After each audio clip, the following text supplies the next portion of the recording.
guys, it's Jessica from Peace Love Books, and today I'm here with reacting to your most disappointing reads of 2022.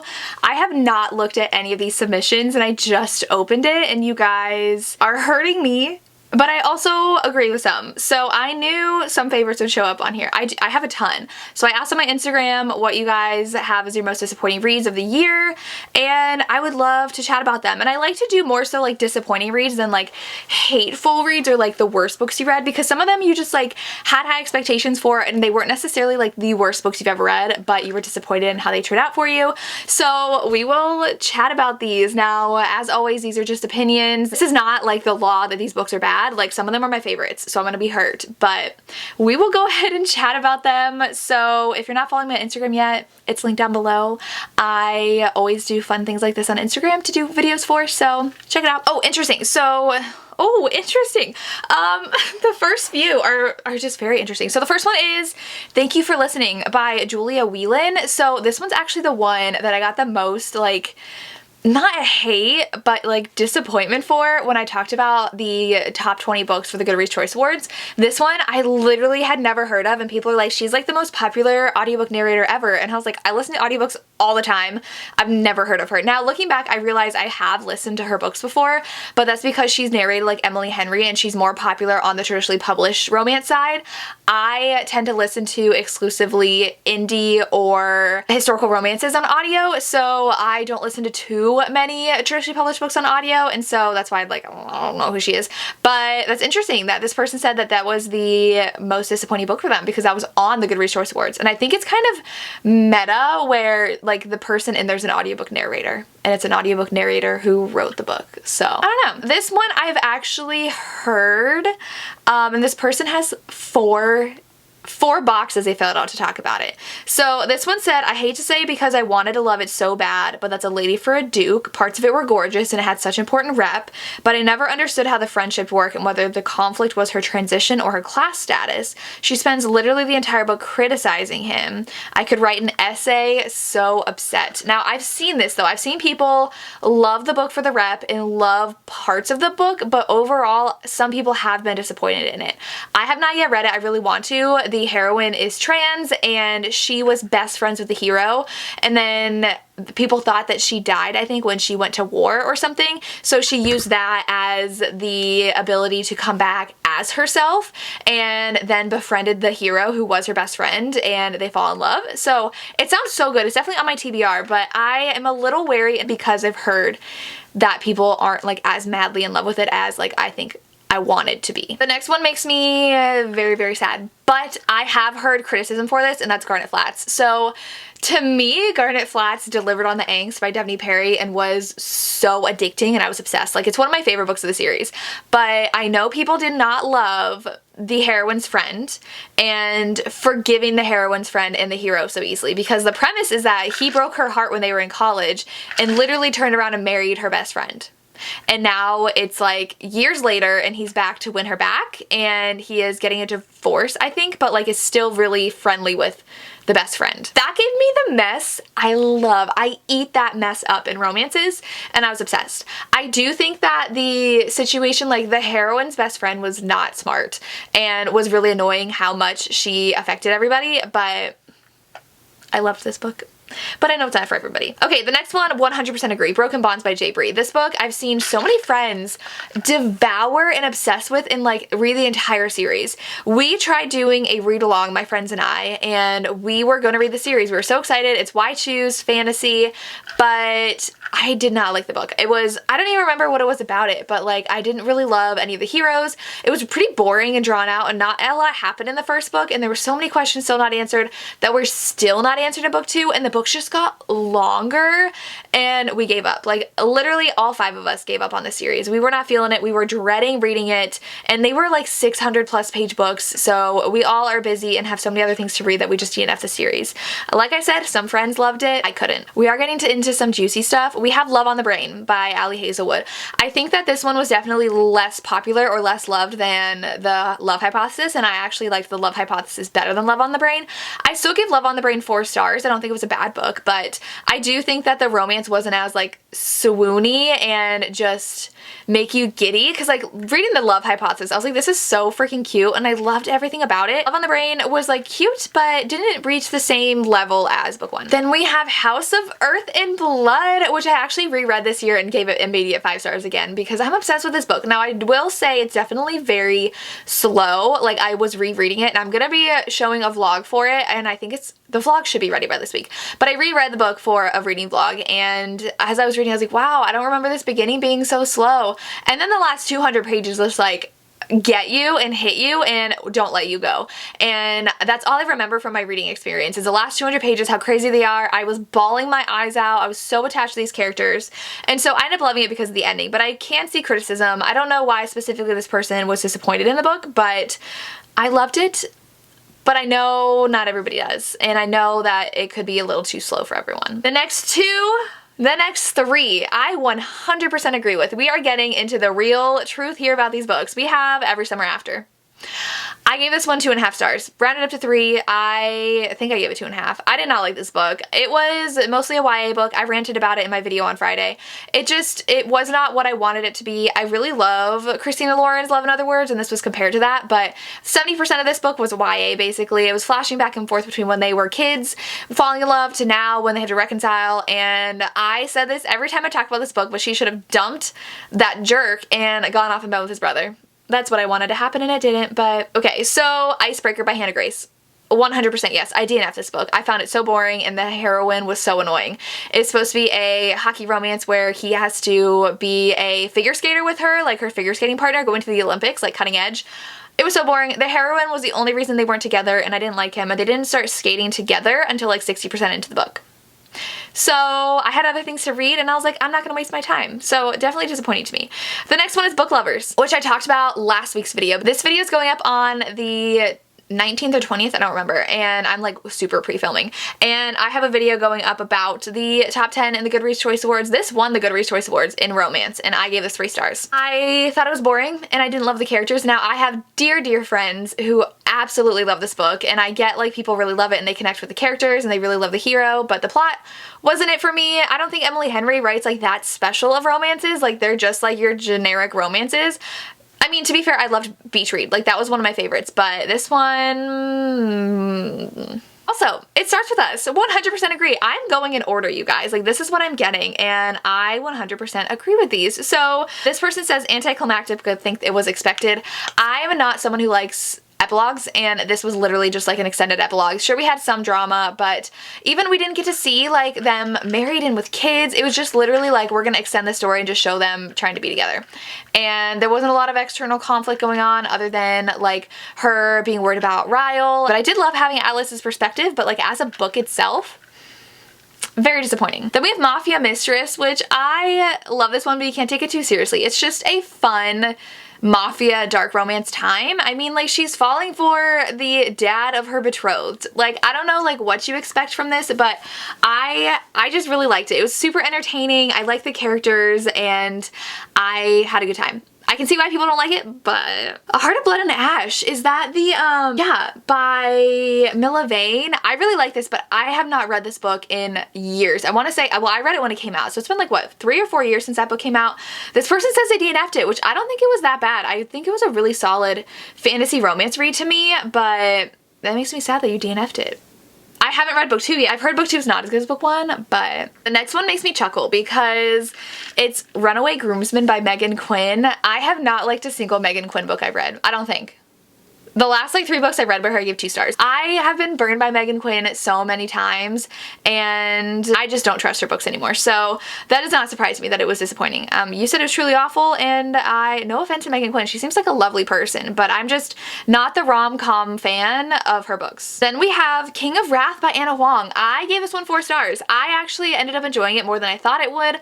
However, Ana Huang's books do tend to not have a ton of plot to them. Like what I've read, I think Twisted Games is the one that I've seen the most plot to, but even King of Wrath, it was just like they were getting married and that's all they were doing. And so I would have loved to have more to the book than just that, but I I love a protective and obsessive hero, so I had a good time reading this, but I could see why some people didn't love it. We have Shipwrecked by Olivia Dade. I have not read this yet. I enjoyed book 1 and I really did not like book 2. So I'm very wary reading another book by her because like I was super excited for book 2, but it ended up falling really, really flat for me. But the covers are gorgeous. Like I love this cover so much. So I did end up buying it recently from Barnes & Noble and I still want to read it at some point, but I'm sad that you didn't like it. So then we have Make You Mine by Laura Pavlov, which makes me sad. This is her 3rd book in the series. So I read book 1 and I gave it 4 stars. I have started book 2 and I haven't read it yet. Her books are like good small town romances. Now they're not like my all-time favorite small town romances. They're just there if you want a small town to enjoy. People love it. I mean, it has a 4.27 rating on Goodreads and it's a firefighter and a much younger nanny. You didn't like a firefighter nanny romance? Oh, this makes me sad. I'm gonna read it and see if I like it. Ooh, but some people were not a fan. I don't know. Ooh, then we have Falls Boys by Penelope Douglas. I enjoyed this, but I think that a big part of my enjoyment came from the fact that I read the Bully series, the Fall Away series. I did get to see so many of the characters from the Fall Away series as parents. That was really fun, and I just eat Penelope Douglas's books up. Like there's so much drama in them and so much plot and character development, and they do just a really good job at writing. I really love their books, so I think I gave this one 4.5 stars. I do know some of my friends hated it, but I really liked it. The Do-Over by T.L. Swan, is this the one that everybody was hating? I feel like the only book I hear like people like as a consensus loving is The Stopover. And it's The Stopover, The Takeover, the one with Tristan. I love that. Oh yeah, I think this is the new one that came out this year that I've seen so many people not like. But I mean, it has a 4.3 average rating and 24,000 reviews. The first few though from my friends, 1 star, 2 star, 2 star, 2 star, 3 star, 3 star. Okay. I don't know who was given this 5 stars, but this is one I saw so many of my friends not like. I don't know if I'll read the rest of the series. I read the one that everybody loves and I loved it, but I don't know. Then we have the Off Balance series. I did not like this, so I agree. That's all I'm gonna say about that. I know my friends love it, but this whole situation's not for me. Then we have Give Me More by Sarah Kate. I like this one. So I've only read Praise and Give Me More. This definitely though is for a certain type of reader because it's poly, and I feel like there's not a ton of poly romances that get super popular, and I really liked the premise though of it's like the best friend that joins the marriage and how that came about. I really liked it. I do think people had an issue with the one hero and what he was going through and how he dealt with that situation, but I think that he just had a lot of internalized trauma from his childhood that he did not work through, and that's why they had to work through it together. But I had a really fun time reading it. I really like the emotional depth that it had. I Am Dead. So my favorites are on here. So many of my favorites are on here, you guys. You're hurting me. Tattered Stars by Catherine Cowles. I will say this is not my favorite of the series. This one I think is my least favorite of the entire series, but I still gave it 4 stars and I still love this series so much. And I do know that one of my friends read it and hated it the first time and then reread it and liked it. So maybe you just need to reread it because I love Catherine Cowles. Then we have Crescent City 2, which I'm surprised by because I've not seen a single person of my friends that hated this book or were disappointed by it. I haven't read it yet, but my friend said it was really good, and I know there's a huge twist at the end that my sister accidentally spoiled me on.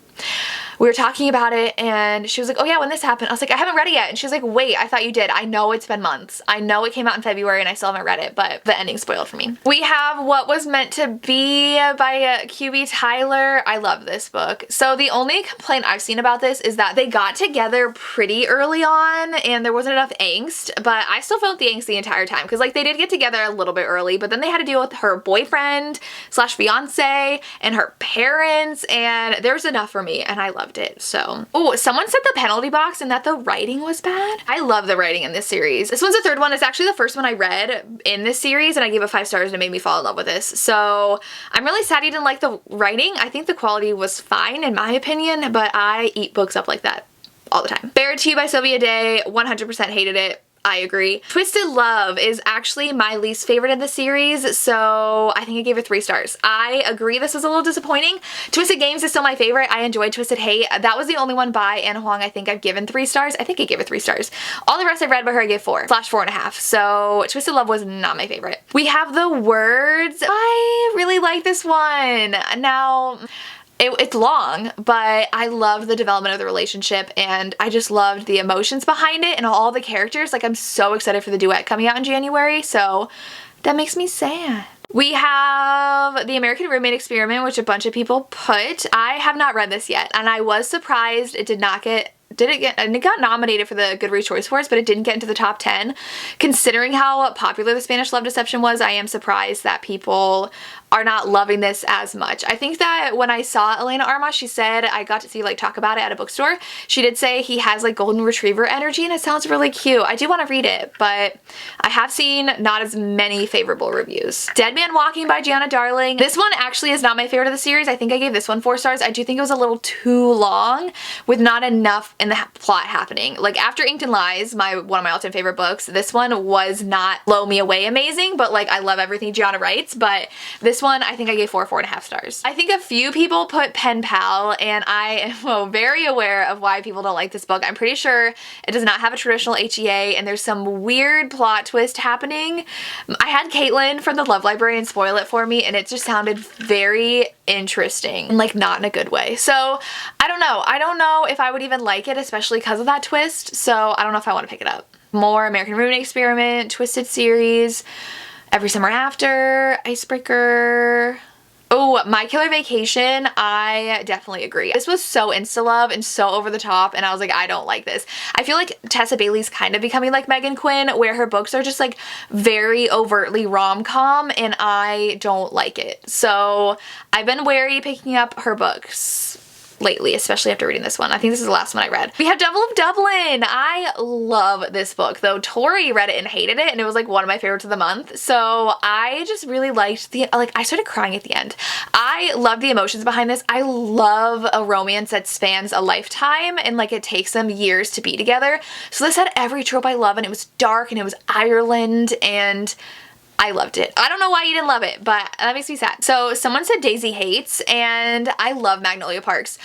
I'm halfway through Daisy Hates and I still haven't finished. I feel like Daisy Hates is a very different book than Magnolia Parks, and Daisy Hates is a lot slower, and I don't know how I feel about the footnotes. The footnotes take a lot of time to read, and I feel like they're kind of pointless. I know it's a style that the author chose to write in, but I need to start over from the beginning because it's been like 2 months since I picked up book 1, and just force myself to get through this book and see if I end up liking their romance, because their book is book 4 that's coming out in a week. I think it might already be out by the time this video goes up, but definitely one I'm a little disappointed in that I still have to read. Someone said Darling Venom, and is this the one with the gynecologist as the hero? Okay, yes. I did not like this book either. I gave it 3 stars. I think it was 2.5. I was not a fan. Then we have Mixed Signals. Is this the one by BK Boris? And this is one I'm so excited to read. Like, I was obsessed with In the Weeds, and Mixed Signals is like something I think I'm gonna be obsessed with. So I don't know why you didn't love it if it just didn't live up to the hype of the other 2 books, but that makes me sad. Wolf Gone Wild by Juliet Cross, I as well did not like, which pains me because so many people on BookTube love this book and this series, but I found it really boring and I didn't really like the characters, and I don't really have any desire to move on, especially as a paranormal romance. There was not enough paranormal for me, and I just was bored listening to this audiobook, so I think I gave this one 3 stars, and I was really sad because I wanted to really love it. This one I've seen a lot, and that's Good Girl Complex. I have not seen a single person like this book, which makes me sad because I really do love Elle Kennedy and her writing, but this is a series I think I'm gonna skip because I don't want to read it. Someone said Wall of Winnipeg, and they said they were so bored, nothing happened, it was bland, but it's the slow burn process. You gotta trust the process. I loved Wall of Winnipeg and Me. That was actually my first Mariana Zapata, and I devoured it. We have a lot of Amo Jones. We have Antichrist, which I think was her new book that came out this year, and I also saw really bad reviews for it. Not like really bad, but just disappointed reviews for it, so I don't think I even tried. I think my friends were reading her books of ones that I wanted to read, and none of them liked it, so I'm just like, I can put that off for a while. Timid by Devney Perry. I don't know if this is the one I didn't like. I really don't love this series that much. It's like in this series and her Coppersmith Farmhouse series, I either really love or really don't love a book. I'll either give it like 2.5 or 3 stars or 5 stars. So this series was very hit or miss for me, and this one I did not like either. Someone said Still Beating, and I feel offended. Oh my gosh, this book is so good. Like one of my favorite books of all time. I'm sad. I'm so sad. This one blew me away and I loved it. So we have more Pen Pal, King of Wrath. Someone said Flawless, that they hated Flawless but loved Heartless, like top 5 of the year. So that's really interesting. I do think that Flawless and Heartless are 2 very different books, and people have been really loving Heartless more. And I think I've seen a couple friends not love Flawless, but like give Heartless 5 stars. So Flawless had every single trope I loved and I gave it 5 stars, but I do agree that Heartless is better, but I don't think that they are like opposites in terms of like how good they are. So this is very surprising. A couple people did say First Semester by QB Tyler, which this one is just like a really fun novella. You can't take it really seriously. I give it 4 stars, but I do agree it's not her best work, but it's fun. And like for what it is as a like really spicy taboo novella, I enjoyed it. Does It Hurt by H.G. Carlton? Yes. This was weird. I don't know what I was expecting reading it, and that was not what I expected, and I can't say I enjoyed the ride. Okay, let's do one more. So we're gonna do the entire Calloway Sisters series. Now this one again I think is one that is very, very hyped, that if you aren't into it, then you're gonna be even more disappointed because of the hype. I really love the series, but I think it's just because of the characters and how much you grow with them throughout all of the books. Especially I'm interested to see if they liked the Addicted series, because this person only wrote the Calloway Sisters series down. But I can't even say if this is worth it because I've only read like 2 books in this series. I've stopped at Thrive. I need to read it. I just filmed a video for my patrons and members of all the books I was going to read in 2022 in this series. I was determined to finish this year and I did not touch this series. But I think that if you go in with too high of expectations, you could end up not loving it. So I enjoy the series, but I can see why some people might not. Alright, so those are your disappointing books of the year. I hope you enjoyed this video. Let me know your thoughts on any of these and what your disappointing books were of the year. I'd love to hear. As always, thank you so much for watching and have a good day. Bye.